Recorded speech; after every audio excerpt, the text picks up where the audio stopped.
Hey y'all, I see us dancing around this topic so much that we don't get to the meat and potatoes of it. So maybe it will take me to open up this conversation. We always talk about the people who are in need. We always talk about the people who need to be saved and who need to be served. But what about the caregivers? What about the mental health of the caregivers? What about their well-being? And we often don't dive into that and look at that aspect of it as well, because here it is, a person who is taking an act of selflessness to give themselves. Do you know how hard sometimes it can be a joy, but do you know how hard it is sometimes to completely give yourself to somebody else when you want to give your time to you? Do you know how much strength that takes at times? Especially when there are things you want out of life. There are things that you want to do. There are things that you would rather be doing. And this is, let's lay the cards out on the table, because I don't want to dance around the subject or be so vague that people aren't understanding exactly what I'm talking about. I'm talking about people who stay at home moms who care for children, parents who do care for children that are maybe disabled, may need a little bit more attention, parents who may not be able to afford childcare. It may be a little bit more expensive, so one of them stays at home.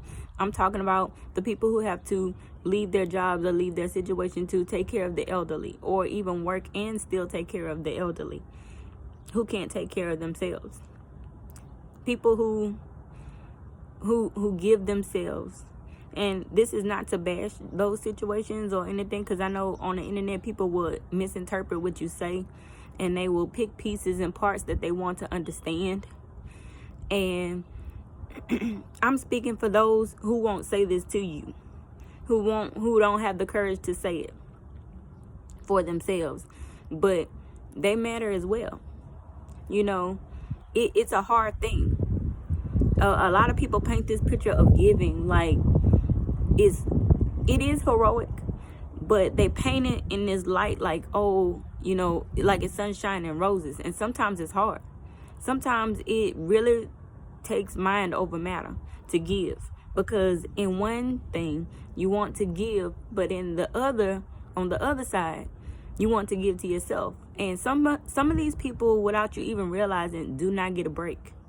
That mother that you judge, that gets frustrated with her kids, that person that you judge that gets frustrated when they are a caregiver for someone, whether it be disabled, elderly, or a child. It takes a lot, and especially when that person that they are caring for is combative, or they don't understand what they are doing, but their body is doing another thing. When they resist against the care is what I want to say. So let's keep that in mind. And honestly, I don't want anybody on my post talking that doesn't have a solution. Like, what do you suggest somebody in that situation do to keep their mental state stable? What do you suggest? What advice do you give? Have you even been in that situation? And a lot of people get offended when I ask, have you been in that situation? Do you have kids? Have you cared for the elderly? Do you have a disabled child? The reason why I'm asking that is because most of the time we're just giving off opinions, and we've never been in that situation, so you don't understand. You can't even give someone valuable advice because you haven't been through it. There's a difference between being a spectator and seeing somebody go through it, and then actually going through it yourself. Those are two different feelings. Those are two separate pieces of advice. When somebody has actually been through it and been in the mud, and this is not to make anyone feel bad who hasn't been in that situation. It's just that when we haven't been in these situations ourselves, we need to tread lightly around these topics. There are topics that I want to give advice on, but I assess it and say, hey, well, have I been in that situation? Like losing a parent. Both of my parents, I'm blessed to have both of my parents here. So I can't sit here and tell somebody who has a deceased parent what they should be feeling. what they should be, how they should grieve. I don't have that type of experience to be telling somebody exactly what they should be doing. And I feel like even in that situation, people tell people things because they want them, their grief or the way that they grieve makes them uncomfortable. And then in that instance, it's selfish. People should be able to grieve as long as they're not harming themselves or others. They should be able to grieve, in the way that makes sense to them, because it can come off as a shock. It can come off as, many different things, and people grieve in different type of ways. So who would I be to tell somebody, oh, it's going to be okay? Oh, I don't know if it's going to be. How do I know if it's going to be okay? Both of my parents are alive. I don't know anything. I don't know what that feeling feels like. You know what I mean? And I just feel like even on the internet, we have so many opinions and so many thoughts, and we just always want to be heard. And it's not always about wanting to.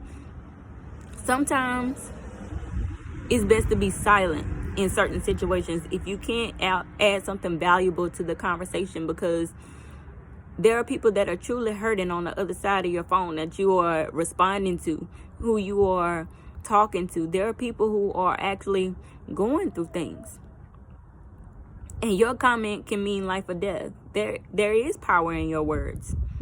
You have the power to uplift somebody or drag them further than what they already are.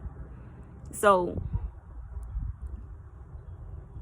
all thoughts are welcome on my page always, but if you ain't got no solution or valuable pieces of advice, because that's the type of page I'm running. I'm not running a page with gossip and mess and people going back and forth and catty. Like, I'm not Maury, I'm not Jerry Springer. This is not what this is. We have conversations on my page, and we try to connect to each other. So, every now and then I might, post a controversial shit. Yeah, I am. Yeah. My words is not coming through. Look at that. Don't laugh at me. I'm trying to be serious. It's not coming out this morning. A controversial. I'm country. It's just not coming over the hump. Y'all know what I mean. Topic. Just to, kind of lighten it up. Because I noticed that if you're not sexy, if it's not sexy or entertaining or controversial, people are not paying attention to you. So every now and then you gotta add cayenne pepper to the gumbo. So, or to the sauce. You gotta every now and then spice it up a little bit. But on a serious note, back to the topic at hand, seriously, we should be mindful of what we're saying to people, because you don't know how that will affect some people. And I'm not saying, oh, everybody is your responsibility, but just like a caregiver, there are a lot of people who say, oh, I don't want to do that, I could just walk away, or oh, they go, about their merry old way, and they don't think twice about other people. But then there are some people who are imps,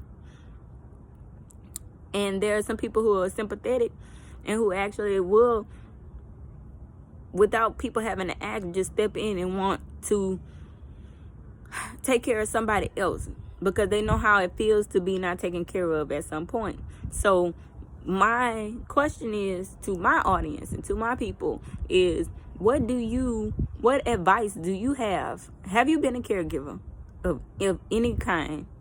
And what advice would you give to somebody to stay mentally sane while being a caregiver?